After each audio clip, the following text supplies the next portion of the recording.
Hey, now, guess what? Hey, my. You are tuned into the right place. I'm going to tell you that right now because my name is Paul Calamere. This is Habsolutely coming to you live from downtown Niagara Falls, Ontario, Canada. And you know what?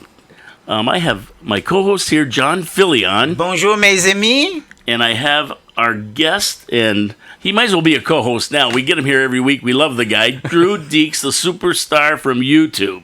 Hello. I thought he was Hello. like... Bonjour. I thought he was like... Hey! Johnny, There we go. It's We're ready to amazing go. how he Absolutely. came from, like, you know, cleaning, like, the rooms around here, and now he's, like, doing this He's with a us. superstar. It's amazing. It's not because of me. It's because anyway. Maybe a It's little. Maybe a because of little you. bit. Well, I got a couple props. You heard the whoopee button over there, right? Like I didn't. You surprised me with that. I know. That's why the idea. And then I brought something in case we talk about the Leafs. Toilet paper. A roll of toilet paper. Okay, so No. That toilet paper roll isn't big enough. Before we eat, every last show we went up to the camera to show lovely merchandise. We can't not show this. We have to show this from Johnny. Can you get out of your seat and show the audience that jersey? This is quite the jersey over here. Paul Calamere, Johnny's good buddy here, the founders of Habsolutely, found this jersey and gave it to John. It's a kid's extra large, and it fits John perfectly. That's what happens when you're an octogenarian. You get in shape. But look at that shirt, the Habs logo, munching down on those double dastard leaves. You know, I can't wait for the season to start so John can wear that. Yeah. In Toronto. Yeah, In Toronto, yeah. In Toronto, right downtown. It's all in Front good Street. fun, Leaf fans. Calm down. You can follow If you're even watching. parade Now, route to get to the whatever it's called, the AC Center. I mean, for us, it's all in good fun. But if Yeah. you're a Leaf fan, I mean, you know, the other day, I ran into one of my neighbors who is a Maple Leaf fan. He's been avoiding me for like 3 weeks. You know, Why? Why? He sees me. Pourquoi? He runs the other way. Pourquoi pas? So right away, his initial response was, "Listen, I don't want to talk about it. It's been 2 weeks. I'm over it. You know, it was icing. Yada yada yada." And I was like, "Hey, buddy, listen. I have a question for you." It was icing. Oh my gosh! Don't even start. I said, "I have a question for you." I said, "You know, just recently in our neighborhood, Bell had laid down fiber cable, and I have the opportunity now to switching over to Bell's 5 system, and I'm using Cogeco, but I had them install 5. I haven't taken the Cogeco out yet. I'm looking though on the channel, on the channel menu." And I can't find the Leafs in the Stanley Cup Playoffs anywhere. Well, Bell's not carrying it. And as soon as I said that, he turned around and walked away, Yeah, well, crying. Bell isn't carrying it. Bell isn't carrying the Leafs playoffs this year. I don't think anybody is. No, Cogeco isn't neither, by the way, and neither is Rogers. Yeah, you're right, John. Nobody is. That's it. I wonder why. We're a bunch of bullies. That's what we are. I hope you enjoy. I hope you realize that. We will chomp down on your Leafs. Hey, That's for The San Jose Canadiens will chomp down on your... You know, that's for us having to watch the Toronto Maple Leafs all those years when there was just an antenna. we're mentally traumatized. Yeah, it was abuse. Not much has changed. But have no fear. The Leaf fans who have radio shows or whatever, they're saying the same thing about us. So it's I never worry about that because I know they're doing the same thing. So it makes me happy that they're involved. They're involved. And I want to say hi to all the video guys. Hi, how you doing? I'm over here. Hi. Yeah, we want to thank our video watchers and our likes. and our likers and our commenters. Yeah, and our commenters. I love the comments. They're great. And yeah. So let's start off the show. They seriously are. You know, okay. Somebody made a I love it. Yeah. Somebody made a comment the other day about a proposed trade, Which one was that? and I think it had to do with, was it Marner? Yeah, Marner for a cigarette butt and a shoelace. And I said, that's a cigarette butt too much for me. I honestly, I've been seeing a lot of comments, but it's mostly been coming from my last episode with Shane Gaumont. of the Sick podcast with Tony Marinaro. Right, Shane. This guy comes on, my friend from Habs Tonight originally. I saw the one show, and he's great. I love him. He's so good, man. Like, he just comes on, and he does a deep dive every year on the draft, and this was the most research he's done on a draft, so he came on Saturday. And, we're all over almost 7,500 views, whatever. Excellent. But the point being, though, like, he does such a deep dive that other fan bases are tuning in to see his mock draft. Right. So he did a mock draft for the whole first round. Number 5 was Lindstrom. Which is like many people. We didn't trade that draft choice? No. Not yet. But we're not talk about that because there's things going on about that. Yeah. So anyway, I didn't see the question. I didn't see the trade proposal. Just curious, when he does a mock draft, does he ever consider people trading draft choices when he puts that together? That would be my question to him. The top 5, not really. Yeah. Because it just hasn't happened later, much. But later, during his mock draft, does he go, oh, by the way, this is what I think is going to happen. So-and-so is going to trade this draft choice at this point in the draft for such and such. Well, for the sake of a mock draft, you have to make a pick. Right. Gotcha. So in that instance, no. But we did, no. The answer is no. But on our next episode that we do, we will be addressing the trade possibilities in the draft. Right. For the Canadiens, of course. But the whole trading up thing, there's just such a buzzer on Demidov right now.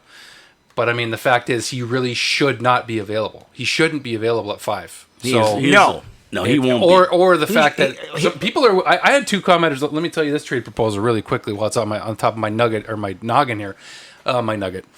Anyone want to make nugget? So somebody already proposed trading Hudson for Demidov for the 5th overall, or for trading up to pick him at 2nd or whatever, and then also willing to trade Reinbacher. So we're already willing to trade our 2 top defense prospects. Well, hold it now. We are already willing. We isn't us. Hold not me. Everything, anyway. Baba Louie. Yeah, I don't, and I don't think Hughes is willing neither. I think the guy who wrote that is willing. Yeah. So that's I think a bit short-sighted. It's kind of like, okay, we're getting really hyper-focused on one player now.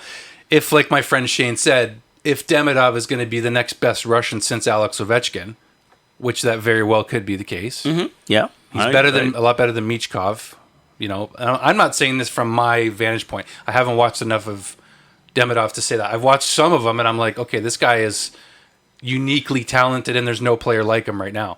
But it will cost you an arm and a leg to get him, potentially. And if Chicago doesn't want a 10 or if Chicago is rebuilding and they want to pass on Bedard playing with Demidov, like, I think you're a little nuts. You know, their rebuild can be slow if they want. They maybe need a defenseman just as bad as a forward, but to pass up on the best player available, which would be Demidov, it's going to be pretty darn hard to do. There's so many different top 10 lists, top 25 lists for scouts everywhere, as we know. So, I mean, like, that's interchangeable, but then the top 2, top 3, no one can predict this. That's the fun of it. But Demidov, it's going to cost you if you're the Canadiens to try to get this guy. So. Yeah, and we'll get into that a little bit later. But we don't know. Some different things. But what I was impressed with Shane was his age. Shane is 23 years old. That's what I mean. And that for him to be that tuned Turning in 24. At 23 years old, 24 years old, that amazed me right there. I thought the guy was like 45. Not because he looks 45, but because of the knowledge he has for being so young. I mean, we knew a lot about the Habs when I was 23 years old. We watched them every day, but we never really dove into the draft or dove into, well, there wasn't a lot of Europeans playing back in 1932, right, John? Neither did any of the NHL teams dive that deeply. Not really. At that point either. Well, the draft... They sent it to the NHL teams, and that was about it. Punch Imlach told you, come here, sit down, this is what you're going to do. If you don't like it, there's the door. That's it. No matter who you were. It was a lot harder line. But it's amazing the information that's made available now to us as fans. Yes. A lot of us have, as fans, the same information available to us. The scouts have a lot more information that's not available to us until after the draft combine or after the draft, right? We kind of find out after in videos as we watch the interviews with Reinbacher and the weird questions they ask him about helping old ladies in bank lines, whatever, you know, but whatever, like that's all fine and dandy. But we don't know about the character. You mentioned how important character is. That's such a big priority for not just the Canadiens. The Leafs are talking about it now after the hiring of Craig Berube. They're finally realizing, like, you need character to win, maybe above skill, maybe above talent. You need it number one, right? So wipe that away, Leaf fans. You can't just win with talent and skill. Well, it's the intangibles, and that's what John always talks about. It's the culture, it's the character. Yeah. And the balance between it all. Yeah. So, again, it's like skill level. I was thinking today, like, what's the most important skill level for a National Hockey League player? Is it skating? Well, which player are you talking about? Like Corey Perry. Any player. Corey Perry has his own skill level he deals with. What's the most important skill level for Corey Perry? What are you talking about right now? Are you talking about the fake news that came out about him? I don't know. Where there's smoke, there's fire. That's what I always say. Anyway, go ahead. what I wants to stir it up. That's guy. I think God love you, man. The big deal is like you said. There are so many intangibles now, and there always was, but they weren't considered. It was more like, this guy will play for this much money, and he's successful, and he'll be on our team, and we know he's going to show up. He's going to be at the game. And he fits in well with the team, and great. Let me ask you a question. Sure. Like, when there was only like 6 teams, then it expanded to what, 12 or 16? Went from 6 to 12. Okay, 6 to 12. The pool was so small. Like, only so many players can make that. 6 times Absolutely. 23, 138 players, something like that. Right. So like, it's not a big job to go through the junior hockey teams in Canada, basically, back then, and find 138 players. Now there's like 680, 90 players, and you've got all these Europeans, and the United States is developing a great hockey program now, and every country in Europe. So for scouts to be able to go through this it's amazing. It's amazing, right? It's huge. And the fact that you have to have a player, it's like, okay, we're drafting 168th now, and we have the draft pick. Who do we take after 167 players have been chosen? Which one have we decided now, with all the information that we've gathered, is our best choice to take, in conjunction with whether we want to trade that prospect or have that prospect in our system, or whatever we deem the reason to pick. Yeah, and in the old days, you could basically pick up the phone and say, how'd that guy make out in Niagara Falls last night for the Flyers? Well, who are you going to call in Russia to find out how a guy's... In the old days, it's like... do it yourself. Hey, the guy who scored the 2 goals last night in Niagara Falls... Bring him up. Bring him up. Yeah, bring him up. Bring him up. We want him. We need him for tomorrow night's game, because so-and-so is, got a scratched toenail. It's a task. It's a task today for scouts and teams to know exactly what the mindset is. Right down to... The guy comes to Canada from Europe somewhere, and he's homesick, and he just doesn't feel like playing.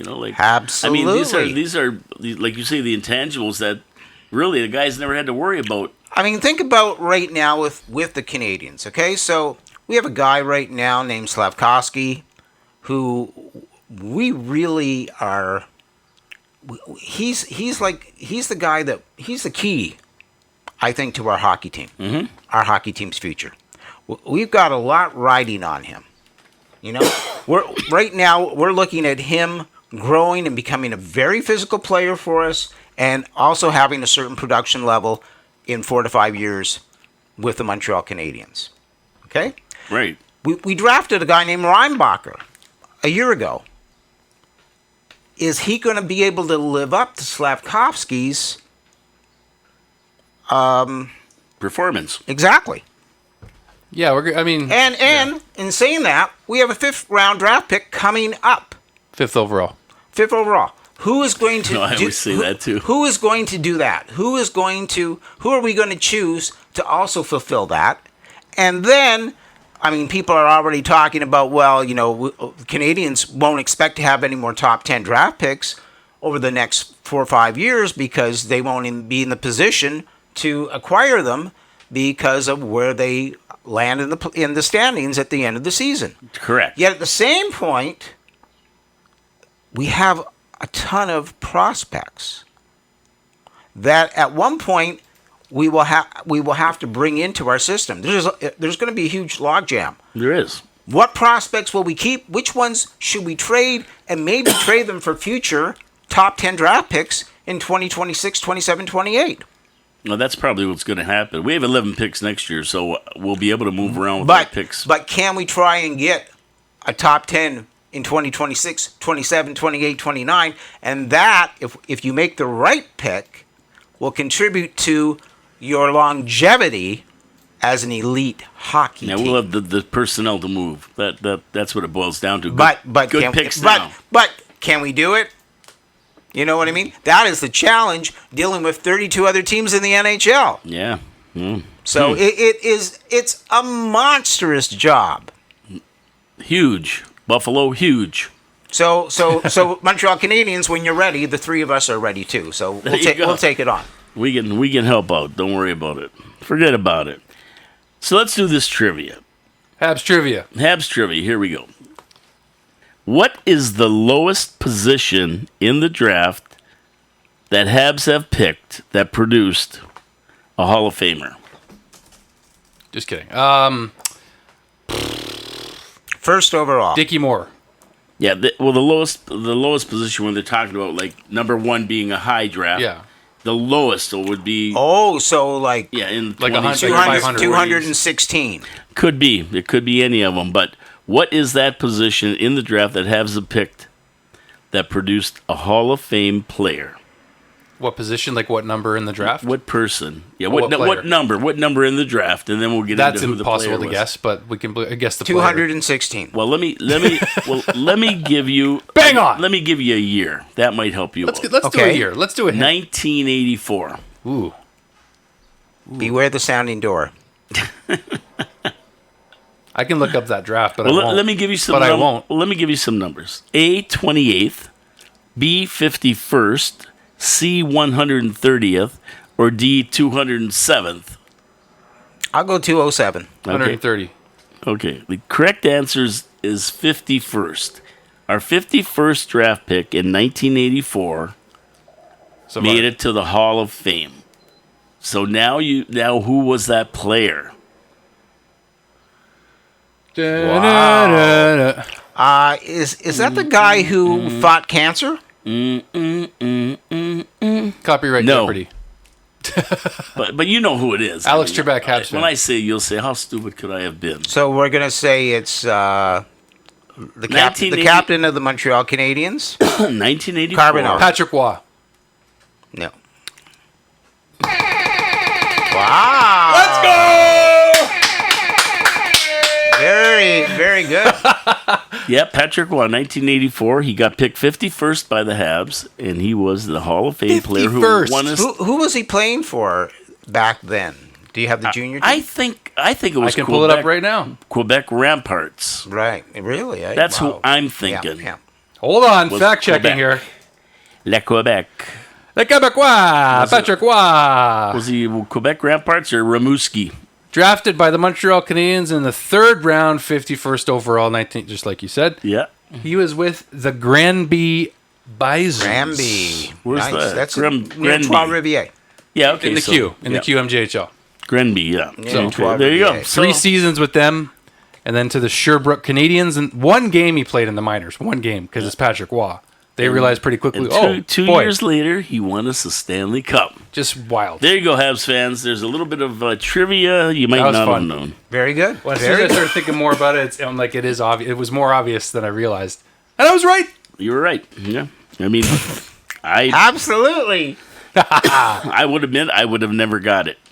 Should we go right into the playoff picks? I know we're going to switch. Well, I was going to talk about the playoffs because I picked Florida Rangers, Dallas Oilers, which happens to be every team in there, by the way. John picked Florida, Canes, Colorado, and Oilers. Oh, you went. And Drew Deeks picked Florida Rangers, Colorado, and Oilers. So you guys thought Colorado was going to win. I got 3 out of 4. You got 3 out of 4. You got 3 out of 4.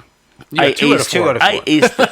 You got 4 out of 4 because we hate you had the Canes. We hate everything about you. I'm sorry. I got the ace. I aced it. Now you did, and that's why we love you and we hate you. Then there were 4: Rangers versus Florida, Dallas versus Edmonton. My picks are in. Okay, well, what do you think then? There were 4. I'm going to take... I'll go first because I was the only guy who had it. I know who you're taking in the East. So. Well, I'm taking Rangers, you know that. Yep. And I'm going to take Dallas in the West. The easy Sorry, picks. Canadiens. The easy picks, eh? Hey, Johnny, not too impressed. Sorry, Canadiens, but I just don't think that Oilers are going to beat Dallas. They're friggin' great. And then I got the Rangers for the Stanley Cup. You guys go ahead. I have to take Florida. Florida? Absolutely. Okay. And I also have to take Edmonton. Oilers. So the exact He's opposite. got the same picks as me. And you're taking Florida? And the Oilers. The Oilers, I wanted to change back, and then I'm like, nope. Okay, If you're the best player in the world, right, Connor? This is your first time in the conference final. Show me, don't tell me. Show me the money. Yeah. And then Leon Draisaitl will be saying that on July 1st times $1 billion. So he's is he coming to the Habs? He's probably coming to the. I couldn't even say it. And I choked when he was going to say it. I was like, I don't. I choked like the Leafs. Oh, here we go. I believe Edmonton will win. And I don't think Connor McDavid wants to say, yeah, I only got to the second round like Mitch Marner. Nope, there you go. Well, McDavid's in the third round now. He's motivated. He got past the second round. Yeah, he's motivated. But that's his first time getting past the second round. That's right. So. Yeah, well, you guys, C'est we'll see what happens. Oui. I just think the Rangers are primed. This is their year. They're going all the way. And nothing's going to stop them. Rangers look great. And Oilers, Dallas, I got to admit, that could go either way. But I just think Dallas is just a little bit a better team. I just know really what think is going to trend well for Dallas is their goaltending. Yeah, I did. Yeah, that's it. Yeah. Ottinger that could be really that could up easily be the difference. Yeah, I didn't like Colorado this year. I just didn't like them at all. That's why I picked. That could easily be the difference. The Oilers is goaltending or Dallas. Yeah, Dallas played Colorado. For me, I'm banking on Edmonton's defense for some reason. Like I think based on the way they played the Vancouver Canucks in Game 6, I think I was referring to mostly. No, Game 6 they steamrolled them on offensively. 6-1. It was like 6-5 or 6-1. But defensively, they really bought in Game 7. Well, Game 7 too, they got production from their defense. And then production offensively came also from the defense. So I personally like looking at the Oilers decor right here. When did they trade for Matthias Ekholm? Because I really like that guy, and I really also Evan Bouchard. Like that's a heck of a top pairing for the Edmonton Oilers. Darnell Nurse on your second pair. Desharnais having a good playoff. Brett Kulak, former Hab, on the third pair with Cody Ceci, who also scored and came up clutch in Game 7. So I think those guys are peaking at the right time. And the forward group, Game 7. They need more of the forwards, but in a Game 7 where everything's on the line, where you haven't got to that next level yet, and you step up and do it, and Vancouver fights back very, very hard in the last 7 minutes, and they can't pull it off because it's too little too late. The Vancouver Canucks had an outstanding season. They came from the bottom after the Bruce Boudreau era, and then all of a sudden Rick Tocchet comes in, flips the script. That team's first place in the NHL for a lot of the season, and first place in the West. But then you get to Edmonton, and Edmonton was a bit more experienced in the playoffs. But also, to me, defensive hockey is what's going to win you championships. They say offense gets the glory, defense wins championships. It's usually a football saying. I think I've seen that. But in terms of, you look at the Washington Capitals, right? They took, 13 years for Ovechkin to win his Stanley Cup, right? They bought into team defense, and he asked Wayne Gretzky himself, Wayne, I need to get this Stanley Cup. How do I do it? I can't do it alone. What do I have to do? You get the team to buy into team defense, and that's what Washington did. And they finally beat the Pittsburgh Penguins. They finally slayed that dragon, right? And with Edmonton here, I don't know if they get to the Stanley Cup, if they somehow beat Dallas, and I think it's going to be a very, very, very hard-fought series for both teams. I think Edmonton, if they get to the Cup, they're going to be facing one of Florida or the Rangers. I don't see them winning the Stanley Cup if they even get there, but I think they have a good chance to get there. If defensively they're able to stave off Dallas's offense, but they also have to beat Ottinger. So they got to be opportunistic like they were in the series against Vancouver, and then I think they have a real chance. This is what McDavid and Draisaitl are built for. This is McDavid's time. It is, okay? and he's a goal scorer. This is it. He hasn't scored a lot of goals in the playoffs. That's right. And so now it's like he has to really come undone. He has to put it all out there. I think he played the media like a fiddle too in that series of Vancouver when he got cross-checked in the face. I think he got beat up a little there. He did, and he took it like a man. And he didn't whine. He didn't complain. He took it like a man. He played the media perfectly. He's like, yeah, that happens in hockey. Cross-check to the face. Played it perfectly. You said exactly what you needed to say publicly. Whatever you said privately doesn't matter. It's how the public's going to receive it in the media. And now he played it perfectly. He's also had a week though physically to recover from it. Yes and no. You see what I'm saying? Look, they played. But they only have 2 days off. But he's got a few days off. He's got a few. They got a few. So that's important. Number one, I think he'll. And I want to see when the series starts. And I think he will. Again. I think it starts tonight. Is Boston? Yeah, tomorrow night. Boston. Boston's long gone too. Tomorrow night. They're out that window. Tonight is just Boston like their Leafs. Tomorrow night will be the Edmonton series. Thursday. Tomorrow night is Thursday is the Edmonton series. And I think you'll see a different Rangers. McDavid in this series than you did in the Vancouver series. That's exactly. do. That's what I'm saying. I'm not saying he's preserving his energy for the next round that he hasn't got to yet. No, he played sound defensively. If you watched him, these guys are blocking shots, they're getting in passing lanes, they're showing highlight packs of not McDavid scoring, although he did score earlier in the series and in the LA Kings series, of course, but this is what you show what you're made of. They played to win. And they won. And that, thank you. They played to win and they won. Welcome. And they played as a team. Exactly. Team defense is starting to creep into the mindset of these Edmonton Oilers. Evander Kane's been a factor. They also knew they had to really focus on defense because they are weak in the net. And their goaltender is not as strong. Goaltending is not as strong. That's not their strength. So guess what? You got to figure out a way. And what team has done this before? The Colorado Avalanche. They didn't have a star goalie. You saw that again this playoffs against Dallas. So. Yeah, and they lost. Yeah. So they're looking for a goaltender again, and Colorado just won the Cup 2 years ago. It shows you how important goaltending is, but it's not the be-all, end-all. You don't need Carey Price in there. In saying that, or Vancouver has a great goaltender. He's injured. They have 3 good goalies. Yeah, apparently. The Smith, he was injured. He was injured, and so was Demko. Played their third-string guy was their guy. And he played extremely well. I'll tell you, I would easily try to get that 23-year-old third-string goalie. For who? For a good team. What team? Les Canadiens. There you go. They got a third-string goalie. It's Dobesh in Laval. Anyway, he's in Laval. But that Beast was out. And this guy's in the NHL, and he went 7 games against Edmonton. Beast was also out for Vancouver. He had 19 points in the series so far. Beast. For Vancouver, they had 2 players out. BOESC. And they lost a guy to... Besser? You're talking about Besser. Besser missed game 7. And they lost a guy to the blood clot, right? Yes. That's right. Either way, he was done. Too many carrots. Yeah, so he was out. So, I mean, that might have had a big change. He was their leading scorer. Now, definitely has an impact. Should we talk about what the Oilers are up against in Dallas, though? What have you guys seen from Dallas? They're the obvious pick. Here's what I saw from Dallas. They won. That's all you got to know. You don't need to know anything else. But on this paper, is a good Dallas team. has a very solid physical team. That's right. They're a forechecking team, which they can move. Vancouver was not. And not only that, they can move the puck. They really are very adept at moving the puck control, and they hammer people. And they got Tyler Seguin. What about him? I don't know. He's turned it on though. He's really your third line center. That wasn't where he was projected when the Bruins drafted him. Well, but he's filling a role. How about Matthew Shane? So now, after the playoffs, we go into... The draft is coming. The draft, which is going to have... It's looming large, and there are 1 million permutations. Of course. I looked up that word. What's that word mean, Paul? I don't know.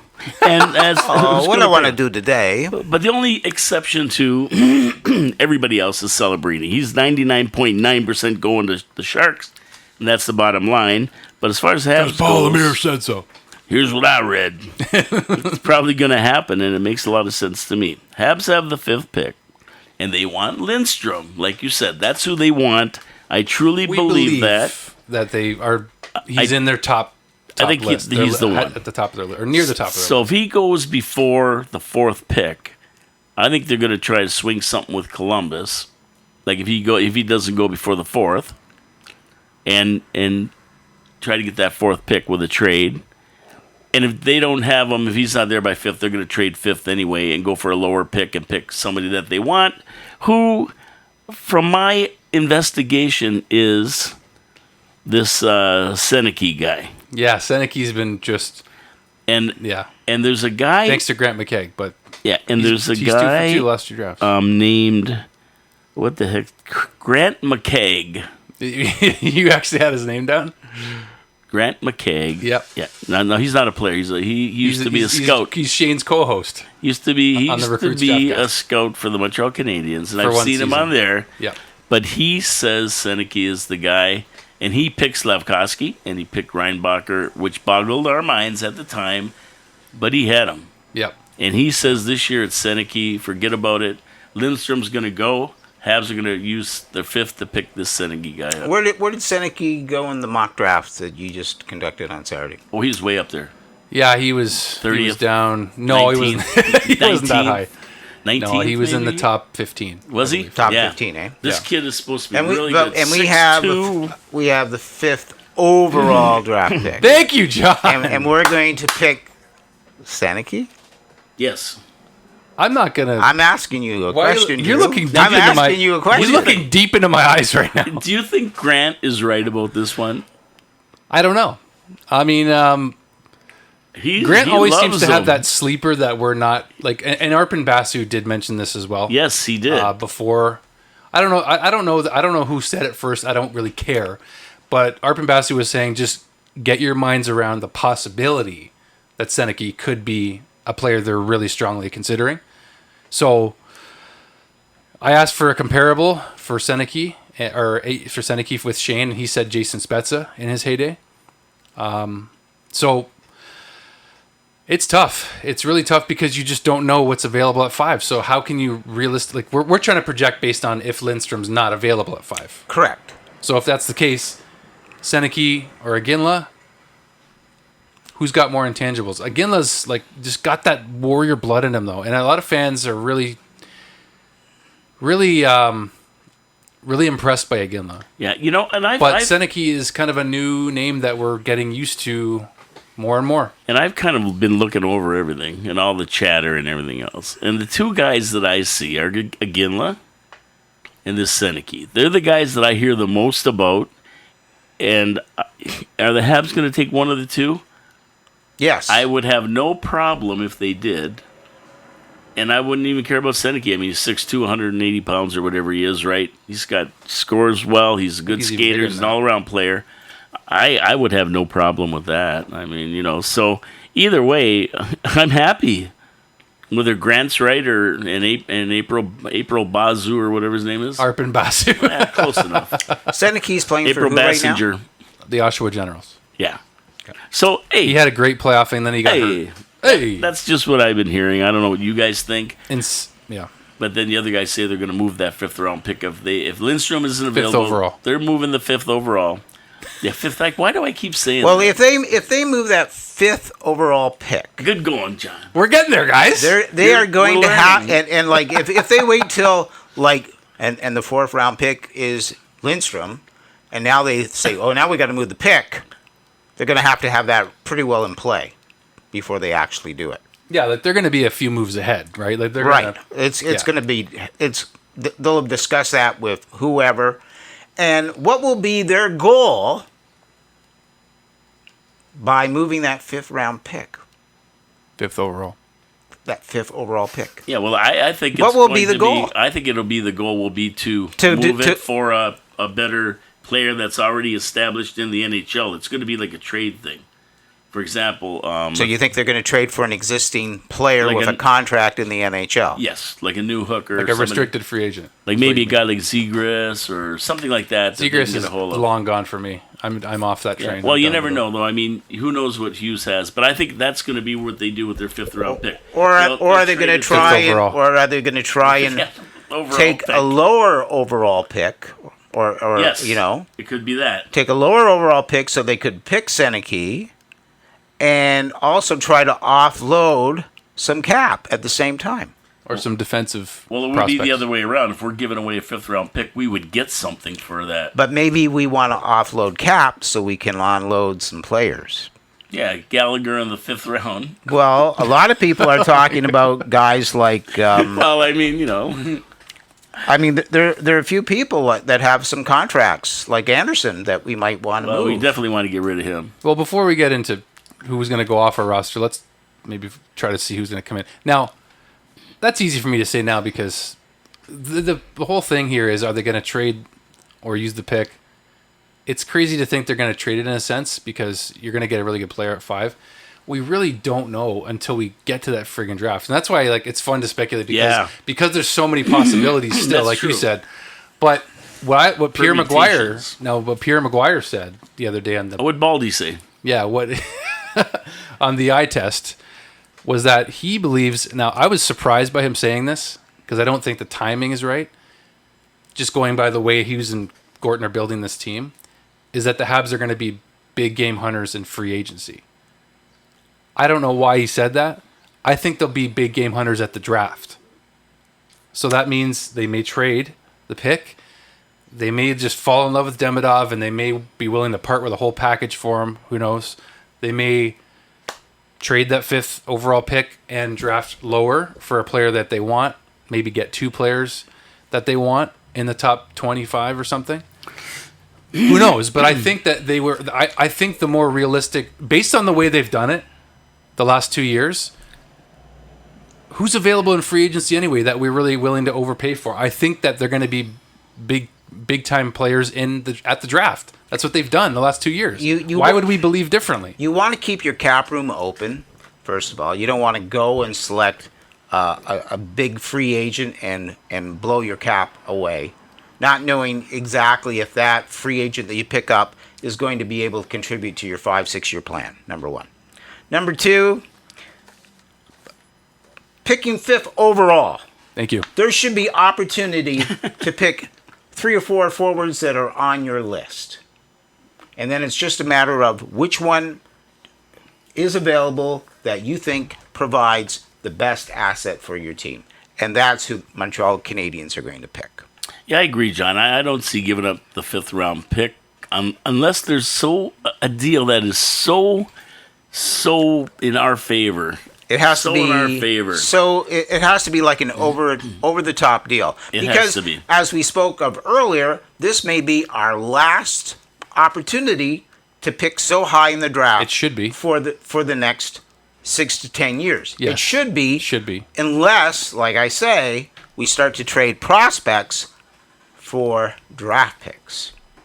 So if there's a team that we think in 3 years' time is going to be in the low 10, and they're looking for a couple of defensemen, we have them for that draft pick in, say, 2027. Like to trade for a higher pick in that draft? So we'll trade, let's say it was like the Leafs are going to wind up 32nd overall as they start to tank now, okay? So we would say, here, Toronto, here are 2 of our our prospect defensemen that we have in the AHL or wherever, and we will trade you those for your number 1 pick in the 2027 draft as you're tanking. But like first overall pick? Absolutely. I think first overall, really reaching here. In the sense that they're going to be 32nd, but the Leafs are still of the mind that they can build on what they have. They have to be. So therefore, can't afford to otherwise. So what you do is you look for a team that you think is going to wind up in the lower 10 on a particular draft year, and you trade prospects with that team. Well, the lower 10, sure. You were saying like top 5. No, like lower 10. Okay, 10. Then maybe, yeah, sure. Yeah. But I don't think the Canadiens are going to wait that long. I don't think they're going to do that. I think by 2027, like that's 3 years from now, right? We should expect them to be playoff contenders. Oh yeah. But regular playoff. But what contenders. I'm saying is, I'm trading. I'm going to have to offload. I've got like a logjam of defensemen coming up. Yeah. I'm going to have to get rid of a couple of these defensemen. What if I could trade now with a team that's looking for a couple of defense people for their pick? For their pick. Defense people, I like their that. first round pick in 2027. It's very I see. neutral. No, I see that. And I think they'll do it before 2027. Oh, I'm saying. What you're saying. What I'm saying is you make the trade now, and you trade for that 2027 draft pick. Okay. Yeah, that's what he's saying. Okay. Yeah. Like for like our first rounder in 2027? We trade 2 of our players for their first round pick in 2027, believing that they will finish in the bottom 10 of the standings. So we would get a top 10 overall pick. I see. Yeah, I see. a team that's kind of floundering. Can you get the chalkboard out, please? This is not easy. Well, I'm thinking like they were going to want to accelerate this rebuild in a year or two here. Listen, what we've done already, okay, contributes to our rebuild. We have so many players. We've got players now in the AHL that are up for contract that we're not going to give contracts to next year because we don't have room for them. Like Kapanen? Could be. Players you haven't even heard of. So that haven't even been drafted yet. So now we've got to drafted. start making moves. I mean, we got 11 picks this draft. We have 11 picks next draft. Right. But if we can somehow make use of some of our assets, prospects, to guarantee that we have an overall top 10 draft pick in 2027, 2028, why wouldn't we try to do that? We would. Because we want to get those players to be ready for the next couple of years. But those players will be ready in 7 years. But you see, the players we have now, the players that we've chosen now, need to start coming up, and that's why I said we got Slavkovsky. He seems to be in a very good space right now. He's growing. He's still growing. He's still like reaching his ceiling. What's going on with David Reinbacher? That's what I said 20 minutes ago. What's going on with David? David Reinbacher's not playing in this international hockey tournament. Right. What's he doing? Working out. Let's hope so. Maybe he's nursing an injury, I think, too, because he wasn't fully healthy in Switzerland. Let's hope that somebody is onboarding Reinbacher like we onboarded Slavkovsky. And that's what I'm saying now. What's important now is that all these guys like Owen Beck, Hudson, you name them all, Mailloux, et cetera, that they're being onboarded properly right now because basically that's our bank.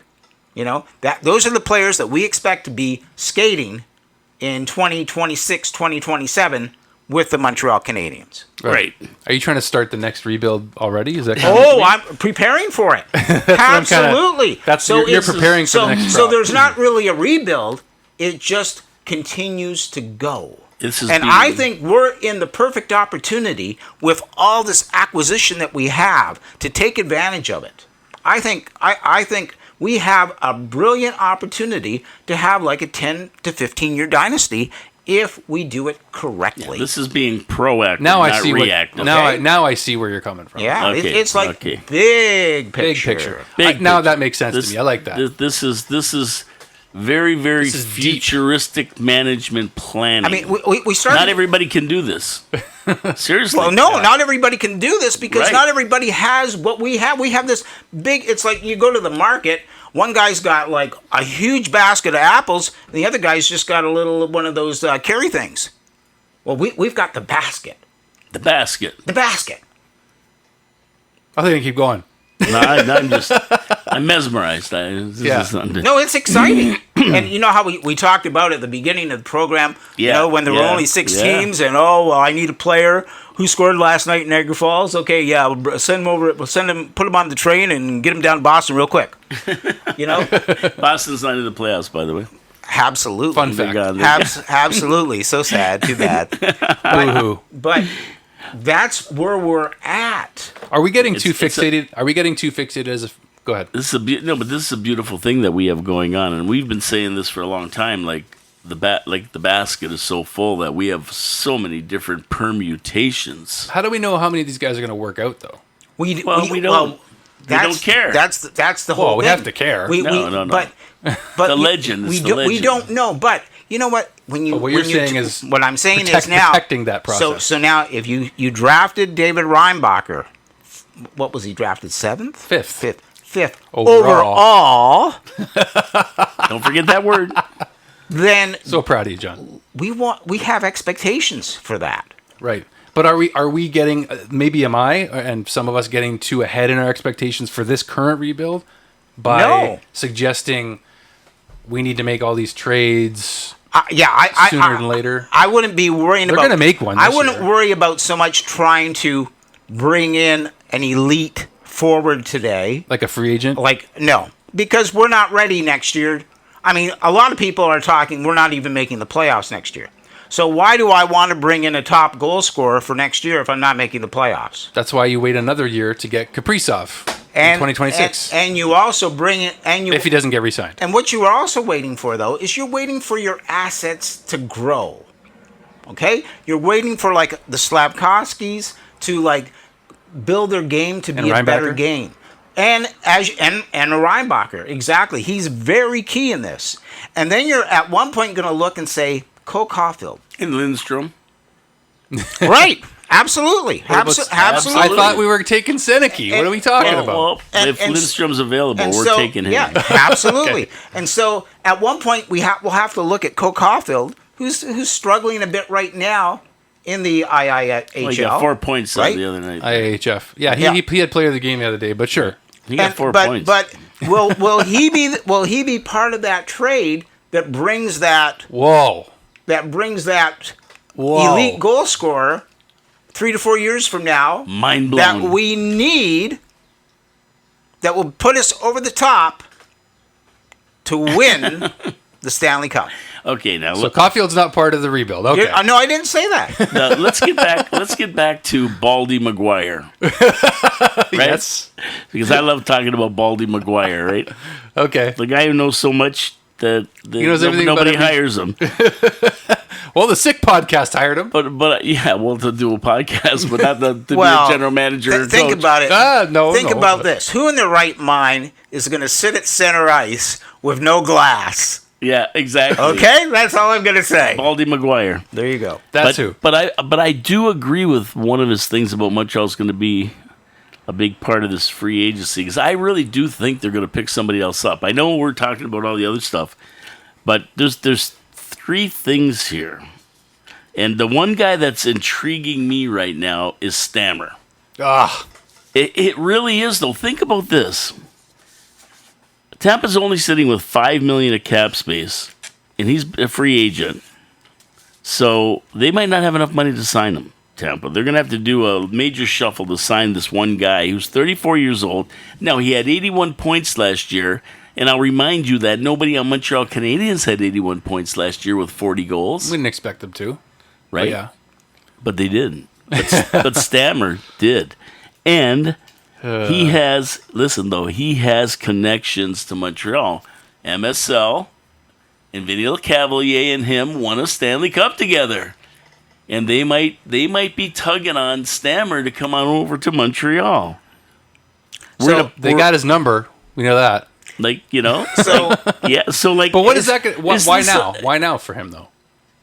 Just because they need that goal scorer for the next 2 or 3 years before we get to what John's talking about. Kaprizov, a team that can vie for the Stanley Cup. So we just want him as a fill-in for now, and then he's gone. Well, he's he's 34. So he's going to want to get paid again, though. We're going to want to spend that much money for a guy that's not going to be here long term. Well, we're for 2 or 3 years, and what would he bring to the team as far as being a mentor? Yeah, for these guys? He brings a lot as a mentor. He brings a lot to the game. Sure, this guy. sure. I'm not denying that, but I'm not saying that they're going to do this, Montreal, but there are connections there and things going on there.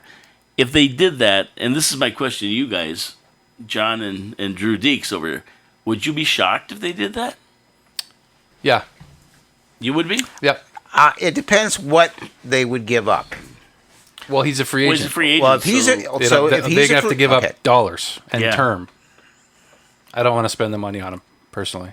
I mean, we got lots of cap room. There's no problem with that. If he comes to Montreal, I'll probably be more than good with it. But if he, I think he goes to Toronto before. I think Marner goes to Tampa and he goes to Toronto before he comes to Montreal. That's a good point. But there's no trade there because he's free. Right, but I mean, so Marner's not. There would be a package have to happen, but I'm just saying I see there would have to be a package. I'm saying not really. They could just wait till free agency and pick him up. Yeah, no, the Toronto could sign him as a free agent if they could afford it under the cap, which they can't. That's a good point. They can't right now unless they deal Tavares or Marner. That's what I'm saying. Yeah, but I could see Tampa wanting to try to keep. Tampa still has Nikita Kucherov. You still got a superstar who's still in his prime that you need to surround him with players. And Stamkos isn't going to apparently maybe be part of that solution. He's 34 years old.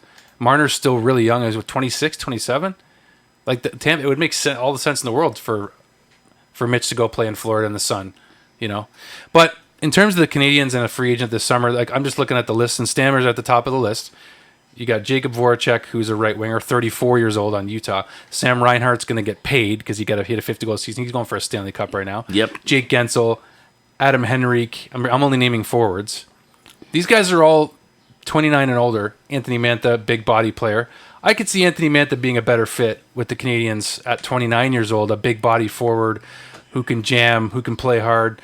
Tara Vinen's a centerman. He's available. Jason Zucker, Brian Little, Jacob Silverberg. Yeah, forget about those guys. These guys are all aging themselves out. But Montreal's historically has gone for a player like Nikash from Carolina. There's a lot of buzz around him. He wants $50 million for a 7-year contract. But remember, is Carolina going to sign him? Is Carolina going to sign him? $7 million for. What are they going to do with Kakanyemi? Never mind. Remember, we signed Denny. Don't send him back to us. Remember, we signed Denny Savard for that 92-93 season. Okay? Yep. And he was a star player, but he was fading. As we got him, he started to fade. So Stemkowski will fade at one point. We don't know when. Who? Slav? No. Stammer. Oh, Stamkos. Okay. Stamkos. He will fade at one point. We don't know when. Yeah. So now it's a matter of, do we want to take a chance on that? I'd rather wait for, like, to be honest with you, like, in terms of free agent, like, I told you guys this several shows ago, the only free agent name that has me genuinely excited if he was available in 2026 is Kirill Kaprizov. But that's a star player for a franchise that is going to have a tough time letting him go. So if you're Bill Guerin, general manager of the Minnesota Wild, you're re-signing that guy next summer and this conversation's dead. But if he somehow doesn't want to play in Minnesota and he likes the idea of betting on himself, like a lot of guys are doing nowadays, there's a trend. That's true. Players are betting on themselves. Phil Deneau did it. I mean, good luck in LA with Dubois and that whole problem too. But regardless, Phil Deneau's a good player. I just think that I'd rather wait to overspend. You're going to have to overspend in free agency. There's no discounts on July 1st. I'd rather get another goal scorer that's proven and ready to jump into the rebuild at the right time, right when we're going to start making the playoffs and making some runs in 2 summers from now. Well, and that's what I've been alluding to. And if he's not available, that's what I've been alluding to, number one. Number two is you're building a character. You're building the team. You're telling all these players that you're part of our existence. You're our core group. It's up to you now. Like we've spent a lot of time thinking about you and acquiring you. Now we need you to help us and make this happen. Okay? So we need your dedication and your effort totally. And that's how we're building this team. So we're not going to go out and just grab anybody. You have an opportunity to play for the Montreal Canadiens. It's up to you now to produce.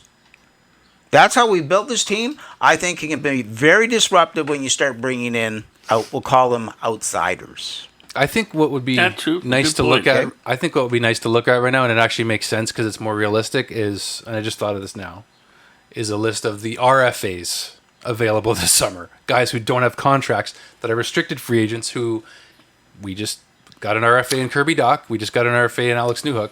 Well, like this Nikas guy is one of the guys. He's one of them. Who's an RFA. He is one of them. And the other thing with an RFA is we got to make a trade. Yes, that would involve a trade. Yes. And that involves maybe offloading some cap.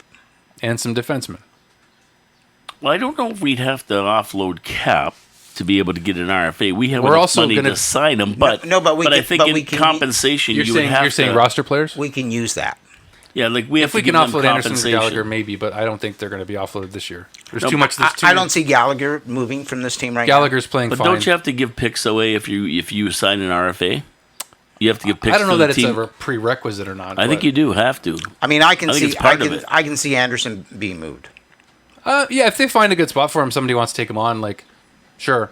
But I think it's a tough one to move. It just nobody was even inquiring about him at the deadline, so it makes you wonder who's inquiring about him in the offseason. I don't see it. Maybe if he has a better start to the season and shows, hey, I can still play. I hit the reset button. I'm back to the Josh Anderson we loved in the 2021 playoffs, or when the first season we signed him. I mean, we need to see if Ullinen and Waugh are going to be part of our team. The Ullinen's had his opportunity. Joshua Waugh, apparently, according to Craig Button, is the Canadiens' top prospect. Period. So, yes. I don't think he's a top 6 right now. I think I see him in a top 9 role. I need a few seconds for Philip Machar at some point, by the way. Please remind me, because I saw a top 10 prospects list this week without Philip Machar on it, and I saw what's his name on it instead, Sean Farrell, and I'm like, are you joking? Like, anyways, we'll get to that afterwards. Let's just talk about the RFAs for a minute. But to me, this is a realistic opportunity at this draft. In the next 4 or 5 weeks, we could have one of these guys on our roster. So that's why I'm interested to talk about that. Yeah, especially if a team doesn't want to sign them for the contract that they're looking for, right? Because what happens if they don't want to give them that? They can go to arbitration. Then somebody will rule, and then the team has a choice of either giving it to them or other teams can take them. I mean, there's some interesting names on this list. And it starts with Victor Olofsson with the Buffalo Sabres at age 28. A guy who is a power play performer. That's his specialty, is that he's a power play guy. We can use help there. Quentin Byfield. There's a player who's a centerman now. LA is crazy not to re-sign him. Yeah, he's a big guy. He's a big guy who's really come into his own. And especially with Dubois, may or may not. I mean, it's too early for Dubois. I don't want to get into him. It's 1 year. I'm not going to get into him. Forget about him. Lucas Raymond on the Detroit Red Wings. Don't really see him moving now. The next guy on the list. Don't see him moving. Next guy on the list has everybody in Habsland talking. That's Martin Necas. Centerman for the Carolina Hurricanes, age 25, fits right into the Canadiens' timeline in terms of age.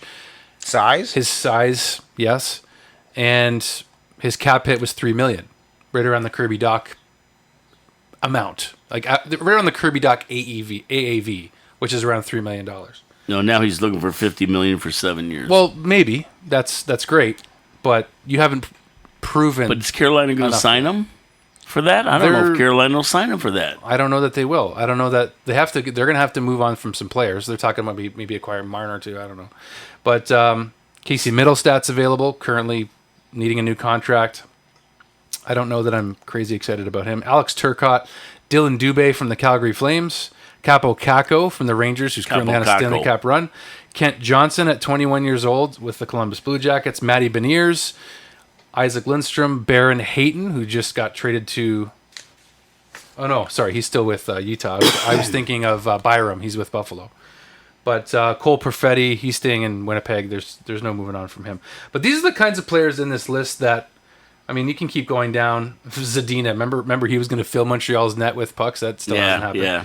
Tomasino, former Ice Dog, Philip Tomasino. There's some names in this list, but everyone's talking about Martin Necas right now. He's a centerman. With Kirby Dach being injury prone and his ability to play on the wing, Martin Necas could make sense. It could free up Kirby Dach to go play on the wing if it's a better fit. It worked with Caulfield to Suzuki. If Necas can come in and be the centerman that Carolina thought he was supposed to be, that could be a good fit for the Canadiens. But if the Canadiens decide to draft Lindstrom or Aginla or Beckett Seneke's a winger, so that's a maybe different scenario. There's so many possibilities, but I think what we're all kind of getting at here and what I'm getting at is the Canadiens are going to be big players in the draft because that's what they've done. It's too soon for free agency, in my opinion, unless they pull a rabbit out of the hat that I don't see. But the list is there to see. What we don't see is the things that the Canadiens are thinking about, the kinds of players that they're thinking of maybe trading for that aren't even on this list. So it's another thing to have a team that can get to the playoffs. It's another thing to have a team that can win in the playoffs. And what kind of players do you need to win in the playoffs? You need somebody like Slavkovsky. What Slavkovsky is becoming, that's the type of player you need. What a leader he's becoming, too. It's fun to watch. All these 4 teams have one thing in common, and that's they have big guys who can play hockey and rough you up. I mean, all those teams are big. They're all you need a physical guy, and you need people who are trying to get puck control and are taking away the puck rather than giving away the puck. Yeah, and who was it I just talked about? I think it was Aginla, who I was doing the show with Shane, and it was the Elite Prospects video was talking about. I think it was Iginla, and they were saying that he focuses a lot of his game on not wanting the other team to have the puck. Yeah. So not just on him getting it. Exactly. That fits the player profile of what you're describing. So Iginla really just seems to have fans excited from an overall perspective of the intangibles and the skill. And the character. So if in the bloodline, hello, Jerome. Yes. But if Lindstrom isn't available, if it's Seneke or it's Iginla. It's Iginla. Is it that cut and dry for you? It is, because you're keeping the 5th overall. You're going to draft Lindstrom. If he's not there because somebody took a forward instead of a defenseman from mock drafts, right? Because we know who's 1 and 2. We believe 2 defensemen are going 3 and 4. So Lindstrom should be there. If he's not, then it's Iginla. So you're okay. That's interesting because. And me, I don't care. We got to wait till Bob McKenzie's rankings, right? His final rankings. Yeah, I don't care. I don't care because either one of them, I'm going to be a happy camper. They're both going to be good. And I think we're going to get either one of those 2 players. And that's the beauty of the Seneke or Iginla? No, Lindstrom or Iginla.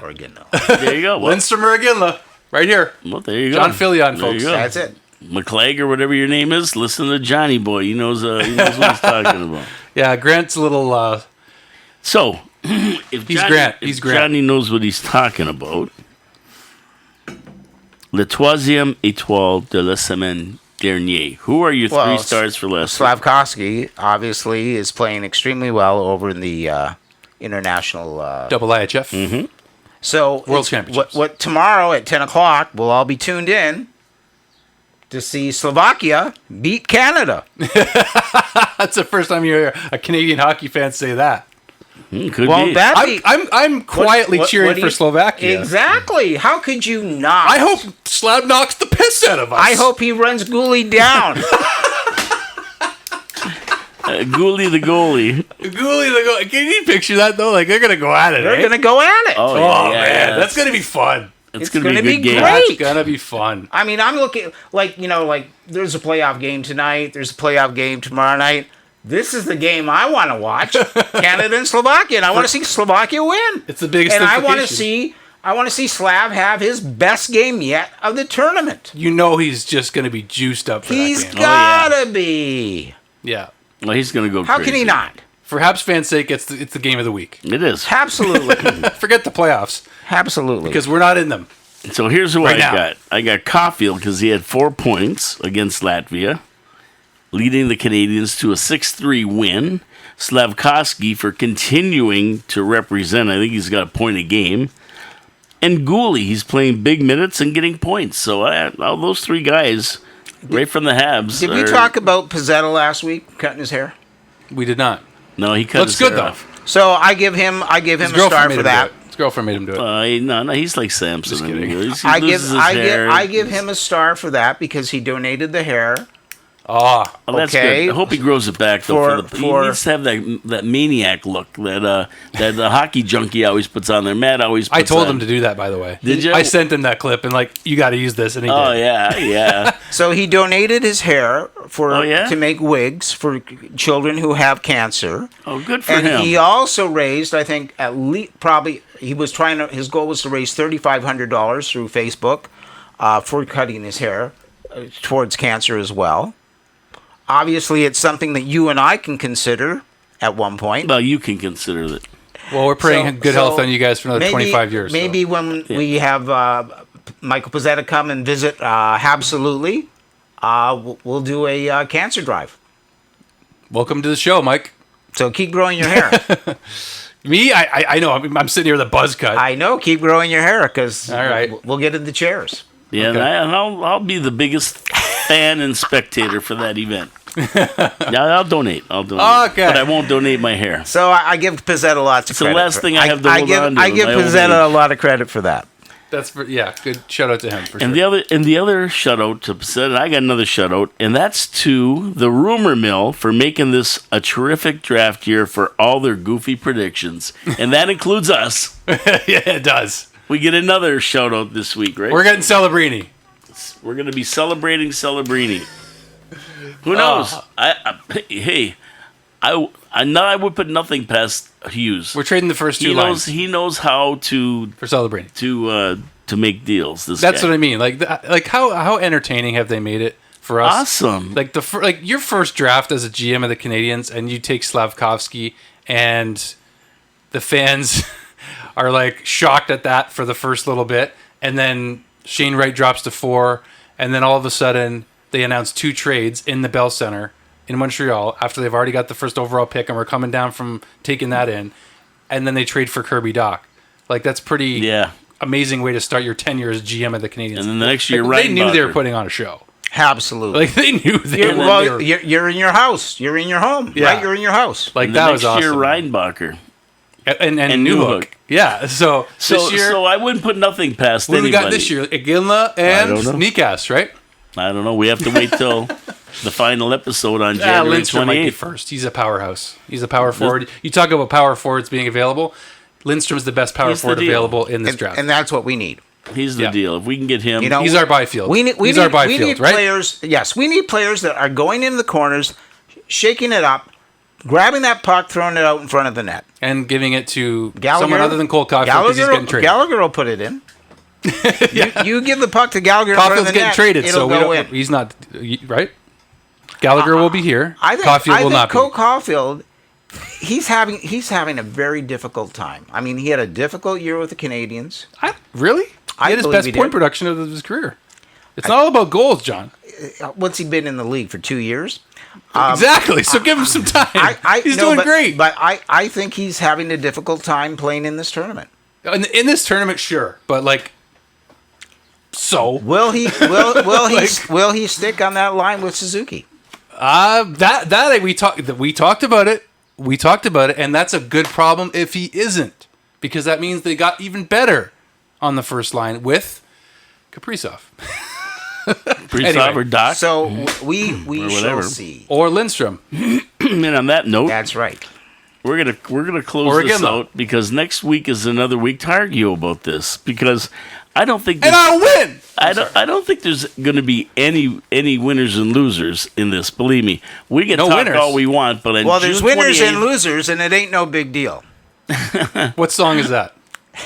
I don't know. The Eagles. The Eagles. Ain't that Habsolutely? But the thing is, at the end of the day, June 28th, there will be no losers for the Canadiens, because whoever we pick, whether it's Lindstrom, Seneke, Iginla, we're going to get somebody good. So we can argue and talk about this, and we do every week, and we're going to keep doing it as we get more information. We are.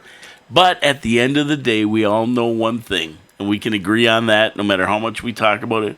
We're going to get somebody that's going to help us to reach the goal that we want, and that's a Stanley Cup. Right? Well, exactly. And drive for 25. And what's most exciting, too, is, I mean, we're talking about this first pick. We've got 10 other picks. Yeah. I know. All the hyper folk. We have the 27th pick in the first round. Yeah. So we'll probably. So what's going on in your mock draft? What happened with the 27th pick? Shane has a player selected who I don't have available right now. I believe it's a defenseman or forward, but Adam Jecko, my guy. Lane Hudson's brother's available in this draft. Yes, Cole Hudson. Yeah, I don't know. And wait till we try to find. Probably going to trade it. I mean, I can't wait to see who is going to be the starting lineup for this year's Montreal Canadiens. Oh, it's going to be fantastic. I'm just excited for this draft now because all the talk, like we just have no idea what to expect, and that's probably the most fun part about Hughes and Gorton. It's entertainment. It's entertainment. But I can't wait to see who gets onboarded to the team this year. Oh, for sure. Like I mean. I'm all for it too. I'm looking forward to it, but I'm looking forward to the draft first and then think about the roster later. But I want to give a shout out to my boy when he eventually comes back and gets honored at the Bell Center. My favorite Hab of all time, Markov. And that's the show. Thank you very much. I can't even talk. Markov. He is your favorite Hab of all time. Of all time. Markov. And why would this modern era? Oh, okay. Not including the legends, okay, guys? I wasn't around for that, if you don't remember. Well, I like Andrei Markov. I liked him. I thought he was the real deal. He got screwed. I really loved him. Bergevin screwed. Well, anyway, that's another topic for another day, right? Yeah, but I agree with you. He was one of my General favorites. Markey. General Markey. That blue line was, anyways. Yeah, the General. I agree with you. We won't talk about how Marty St. Louis beat him in games for that Game 6 winning goal on that shift that Markov was very tired and Marty St. Louis beat Dustin Tokarski, I believe it was, in the 2014 conference final with the Rangers. Marty St. Louis. Wow. That's why you don't like Marty. That's why. You like that fun fact, didn't you? Yeah. Well, I mean, I like MSL. We got 70 years. You have no choice but to like MSL now. I just want him to show me the money. Okay, Cuba. We got 65 years to think about. John and I. You got like Cuba. 20. Right? Like, Absolutely. Remember these little details like that. Well, thanks everyone for watching. Yeah, thank you everybody on the video for watching, and we thank you and thank you for liking us. Thank you for the comments. Yeah, that's all we got. Paul Lemire, John Filion, Habsolutely. Bonjour, mes amis. From downtown Niagara No, it's Falls, au revoir Ontario, Canada. now. Au revoir, It's still a mes good day. amis. Okay. Au Yes, it is. It's still a good day. Mes amis. Oh boy. Yikes. Oh. Hey, I by the way, Bring I in got the hook. one other question for both of you. Yeah. Every time I hear the national anthem, I don't hear any French in it anymore. It's because it's all in the U.S. being broadcast. No. Vancouver. Oh, Sportsnet, though. Vancouver Sportsnet. and Edmonton are singing the national anthem in their respective cities, and I only hear English words. I'm personally outraged by it. I am totally outraged by it. Not me. Not me. I'm more outraged they changed the words to it. All of us come in. Are you kidding me? Correct. We can get into politics here about that one. We will do that. But you got to remember, Western Canada doesn't recognize Quebec. I mean, they couldn't care less. That's why. Probably anything not. east Well, of that's why we're Manitoba. gonna. That's why we're Not gonna, right. That's why we're gonna be the first Canadian team to win the next Stanley Cup. There you go. And John Filion, everybody. then they're gonna have to sing it in French. Filion. Filion. Filet mignon. Filion. Why am I yelling? Filion. I don't know why you're yelling. Because we're excited. That's why. It's the end of Because the we're show. happy to be here. Okay, we got to get out of here, though. Seriously. Ciao, ciao. Peace out, everybody. Everybody. Absolutely. Every Wednesday at noon. Don't forget it on 4680Q Radio from downtown Niagara Falls, Ontario, Canada. We're out of here.